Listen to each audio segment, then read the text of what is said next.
नमस्कार, हॉकफीड न्यूज में आप सभी का स्वागत है।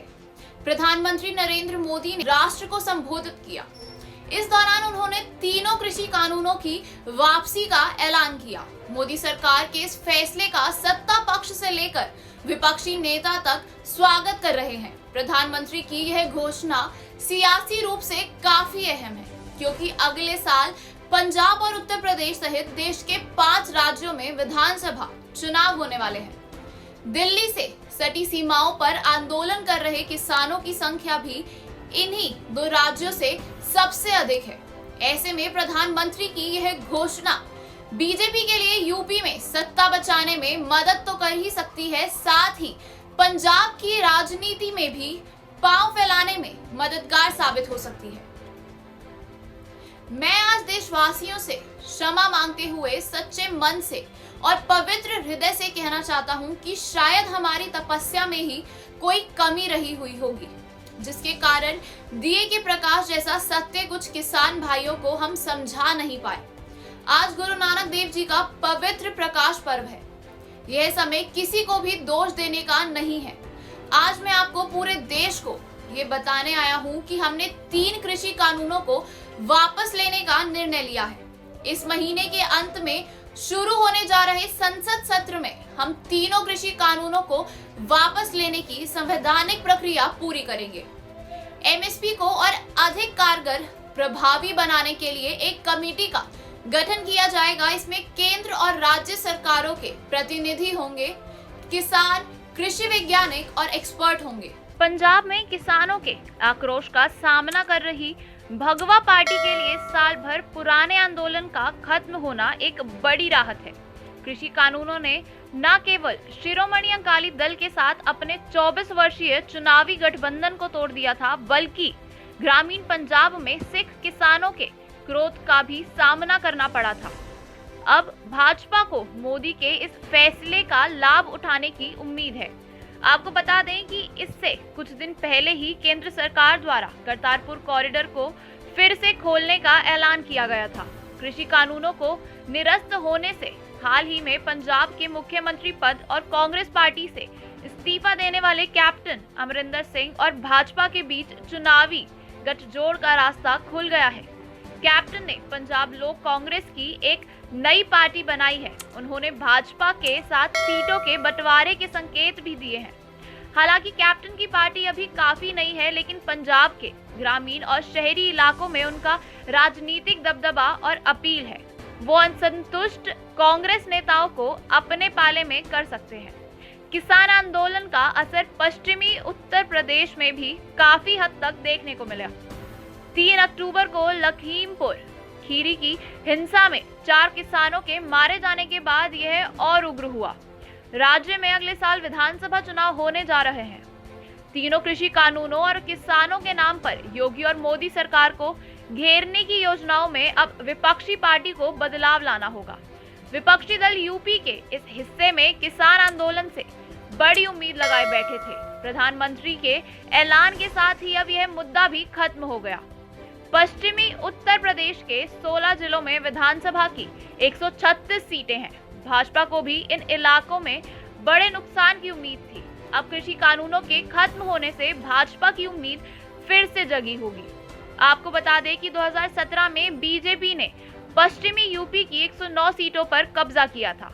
आपको बता दें कि पीएम मोदी ने अपने संबोधन में कहा कि हम किसानों को समझा नहीं पाए। हमारी नीयत साफ थी, पवित्र थी, लेकिन हम शायद समझा नहीं पाए। हमारी तपस्या में कमी रह गई। उन्होंने कहा कि उनकी सरकार ने कृषि और किसानों की भलाई के लिए तमाम बड़े फैसले किए।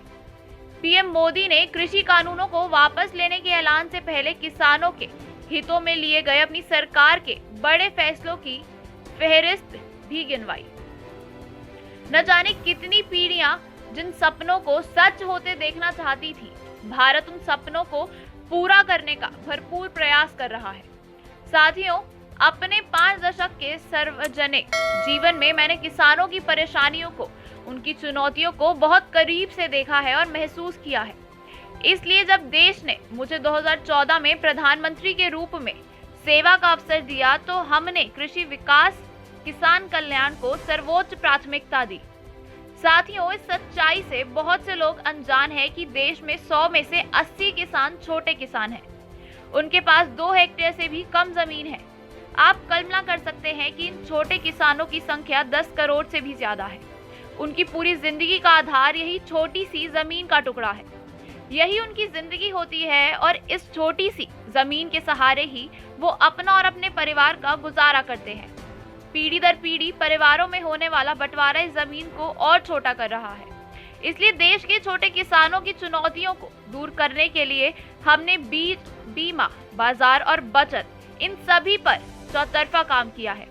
सरकार ने अच्छी क्वालिटी के बीज के साथ ही किसानों को neem coated urea, soil health card, micro irrigation जैसी सुविधाओं से भी जोड़ा। हमने 22 करोड़ सॉइल हेल्थ कार्ड किसानों को दिए। इस वैज्ञानिक अभियान के कारण एग्रीकल्चर प्रोडक्शन भी बढ़ा। हमने फसल बीमा योजना को अधिकार प्रभावी बनाया। इसके दायरे में ज्यादा किसानों को लाए। आपदा के समय ज्यादा से ज्यादा किसानों को आसानी से मुआवजा मिल सके, इसके लिए भी पुराने नियम बदले। इसके चलते बीते 4 सालों में 1 लाख करोड़ रुपए से अधिक का मुआवजा हमारे किसान भाई बहनों को मिला है।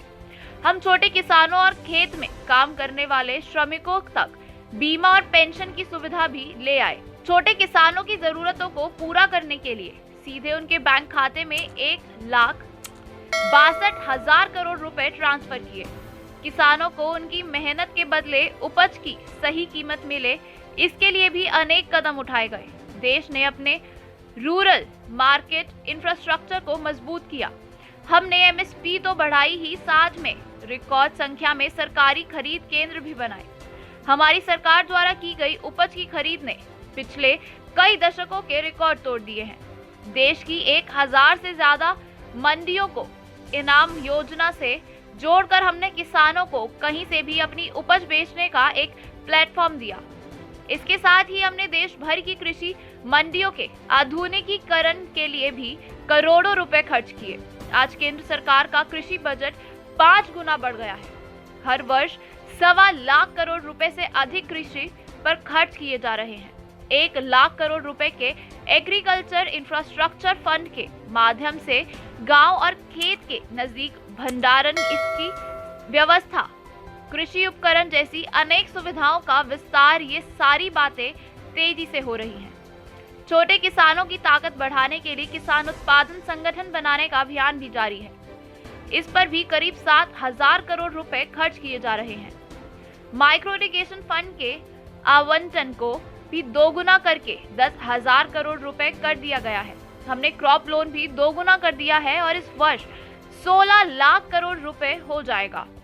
अब पशुपालन और मछली पालन से जुड़े हमारे किसानों को भी किसान क्रेडिट कार्ड का लाभ मिलना शुरू हो गया है। हमारी सरकार किसानों के हित में हर संभव कदम उठा रही है। लगातार एक के बाद एक नए कदम उठाती जा रही है। किसानों की आर्थिक स्थिति सुधरे, उनकी सामाजिक स्थिति मजबूत हो, इसके लिए पूरी ईमानदारी से काम हो रहा है।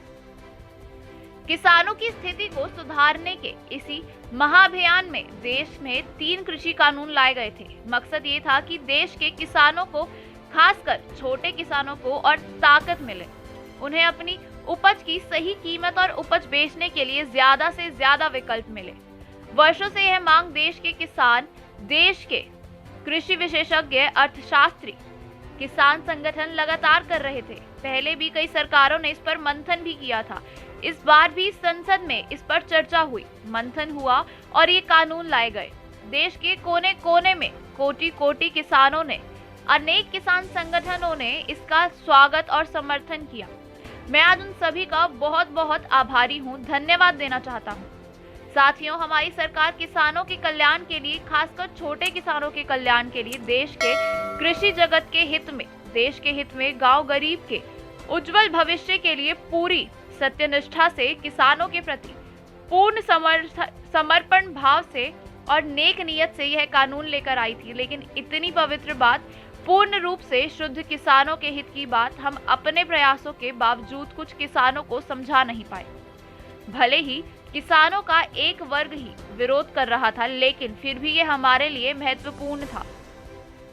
कृषि अर्थशास्त्रियों, वैज्ञानिकों और प्रगतिशील किसानों ने भी उन्हें समझाने का भरपूर प्रयास किया।